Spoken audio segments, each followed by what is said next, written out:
قبرستان کے بارے میں حدیث صحیح نہیں ہے. اگر فرض کر لو ہے صحیح, تو پوری زندگی نبی ایک بار قبرستان گئے ہیں اور آپ ہر سال جاتے ہو. پھر نبی اکیلے گئے ہیں چپکے سے رات کے اندھیرے میں, آپ جتھے بنا کے جاتے ہو, اور اندھیرے نہیں, وہاں لائٹنگ ہوتی ہے, تو یہ سنت تھوڑی ہے, تو خلاف سنت ہو گیا نا. پھر صحابہ میں سے کسی سے بھی ثابت نہیں ہے کہ زندگی میں اس رات میں ایک بار بھی قبرستان گئے ہوں, ایک بار بھی قبرستان گئے ہوں. تو یہ کیسی سنت ہے جس پر صحابہ نے عمل نہیں کیا. نہانا دھونا کسی حدیث سے ثابت نہیں ہے, حلوے مانڈے پٹاخے کسی حدیث سے ثابت نہیں ہے. قرآن میں صاف طور پر ہے انا انزلناہ فی لیلۃ القدر, ہم نے قرآن نازل کیا ہے کس میں؟ لیلۃ القدر میں, رمضان کے آخری عشرے میں. فیہا یفرق کل امر حکیم, سارے تقدیر کے سال بھر کے فیصلے اس شب قدر میں ہوتے ہیں. تو اتنی واضح قرآن کی آیتیں موجود ہیں, تو شب برات کے بارے میں ایسی روایتیں موجود نہیں ہیں.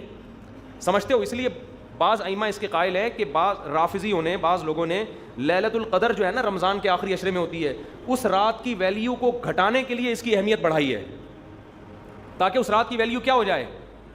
کم ہو جائے. تو اس کے مقابلے میں اس رات کو لا کے کھڑا کر دیا. جو سارے فضائل لیلۃ القدر کے تھے وہ کہاں چسپا کر دیے؟ 15 شعبان. قرآن کہہ رہا ہے واضح طور پہ ہم نے لیلۃ القدر میں قرآن نازل کیا. شب برات والے کیا کہتے ہیں؟ 15 شعبان کو نازل کیا. وہ کہتے ہیں اس میں بھی کیا, اس میں بھی کیا, پھر تعویلات کی جاتی ہیں. لیکن ایک بات قرآن اتنے واضح انداز میں بیان کر رہے ہیں, تو جو فضیلت جس رات کو حاصل ہے وہ اسی رات کو دینی چاہیے. تو 15 شعبان کو صرف اتنا اگر کرنا ہے تو صرف انفرادی طور پر عبادت کی جائے, اس کا بھی کوئی مخصوص طریقہ نہیں ہے.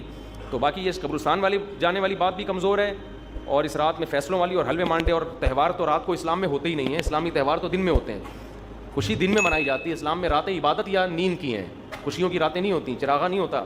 عید الفطر دن میں ہے نا, عید الاضحیٰ بھی کب ہے؟ دن میں. جمعے کی نماز بھی کب ہے؟ دن میں ہے, جس میں کراؤڈ ہوتا ہے, جس میں نہا دھو کے ہم آتے ہیں. ساری دن کی اعمال ہیں, یہ رات کے نہیں ہے. رات سونے کے لیے, آرام کرنے کے لیے, یا عبادت